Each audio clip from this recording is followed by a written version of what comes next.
अब हम लोग आज BPSC 72 प्रीलिम्स टेस्ट सीरीज दृष्टि IAS का टेस्ट नंबर 1। अब हम लोग क्वेश्चन देखेंगे।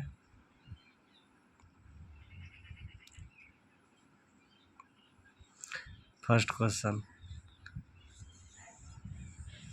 शिक्षा कल्प व्याकरण निरुक्त छंद और ज्योतिषी ग्रंथ किसका हिस्सा है? तो इसका सही आंसर होगा वेदांग का। शिक्षा कल्प व्याकरण निरुक्त छंद और ज्योतिषी ग्रंथ किसका हिस्सा है? तो वेदांग का। अब यहाँ पे है कि वेद और ब्राह्मण के संदर्भ में निम्नलिखित कथनों में से कौन सा सही है? तो ऋग्वेद तैत्तिरीय गलत है, यजुर्वेद ऐत्रेय गलत है, सामवेद कौशिकी की गलत है, अथर्ववेद गोपथ यही सही होगा। तो वेद और ब्राह्मण संदर्भ में निम्नलिखित में से कौन सा सही सुमेलित है? तो अथर्ववेद गोपथ यही सही होगा। तो इसका आंसर हो जाएगा केवल डी।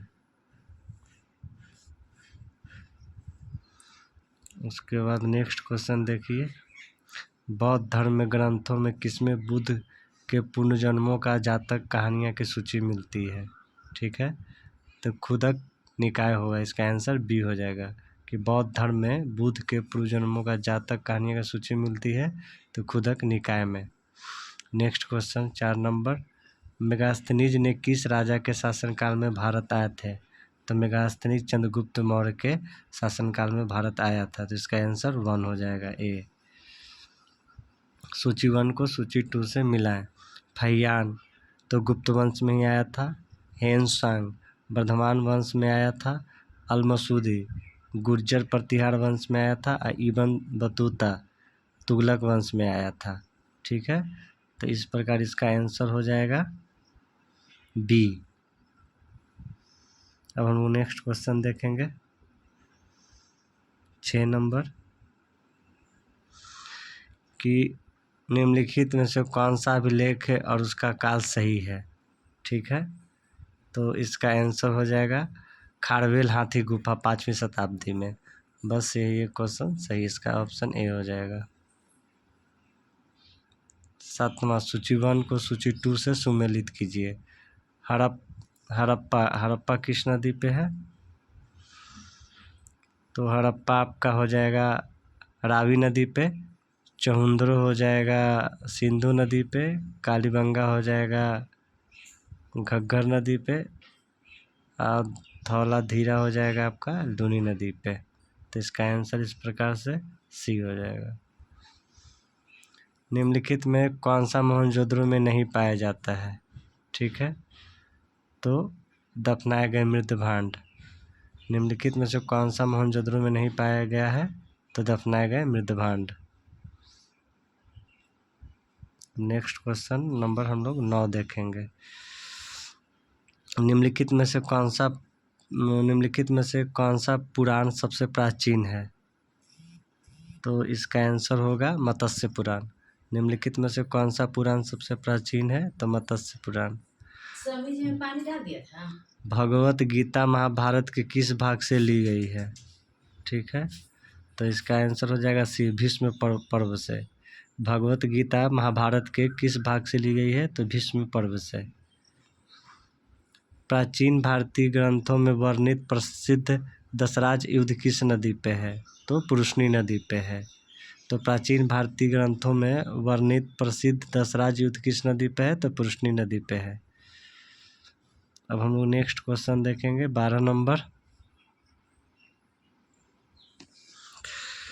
12 नंबर है कि बुद्ध के जीवन के निम्नलिखित घटनाओं में से कौन सा सही सुमेलित है? तो महाभिनिष्क्रमण प्रथम उपदेश ये गलत है, ये गृह त्याग था। निर्वाण बोध का ज्ञानोदय ये भी गलत है। निर्वाण मतलब मोक्ष की प्राप्ति होता है। धर्मचक्र प्रवर्तन उनके भौतिक अस्तित्व का अंत, तो ये भी गलत है। और महापरिनिर्वाण गृह त्याग, तो ये भी गलत है। तो इसमें सही पूछना था तो कौन सा है? तो निम्नलिखित, फिर से हम ये क्वेश्चन पढ़ेंगे कि बुद्ध के जीवन में निम्नलिखित घटनाओं में से कौन सा सही सुमेलित है?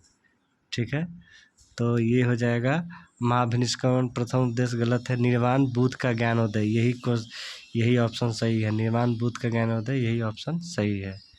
तो ऑप्शन नंबर बी हो जाएगा। फिर से आ गया, सूची 1 को सूची 2 से मिला।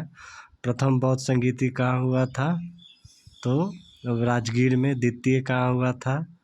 तो वैशाली में। तृतीय कहाँ हुआ था? तो पाटलिपुत्रा में। चतुर्थ कहाँ हुआ था? तो कश्मीर में। अब हम लोग नेक्स्ट क्वेश्चन देखेंगे, क्वेश्चन नंबर 14। अब हम लोग क्वेश्चन नंबर 14 देखेंगे कि बौद्ध धर्म के संदर्भ में निम्नलिखित में से कौन सा सही है?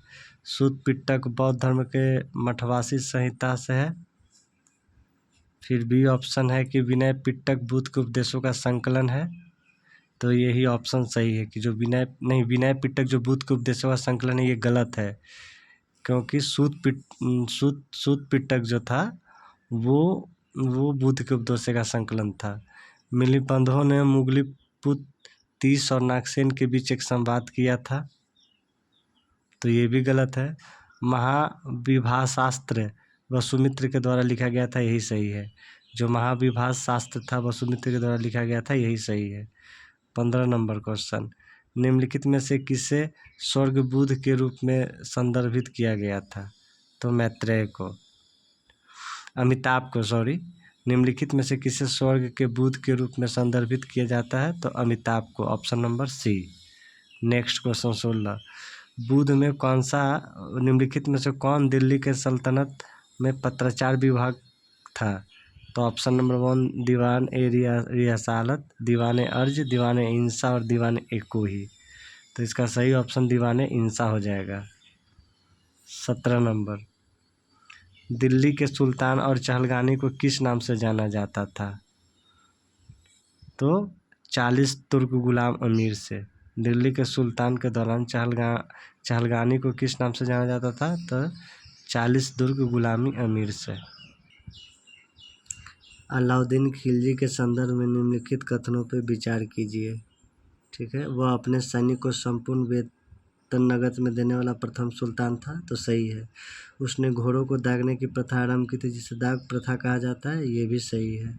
अब नेक्स्ट क्वेश्चन 20 देखेंगे, निम्नलिखित में से किस राज्य को रोहुमा कहा जाता था? तो किस राज्य को रोहुमा कहा जाता था? तो पाल को। निजामुद्दीन औलौलिया निम्नलिखित में से किसके अनुयायी थे?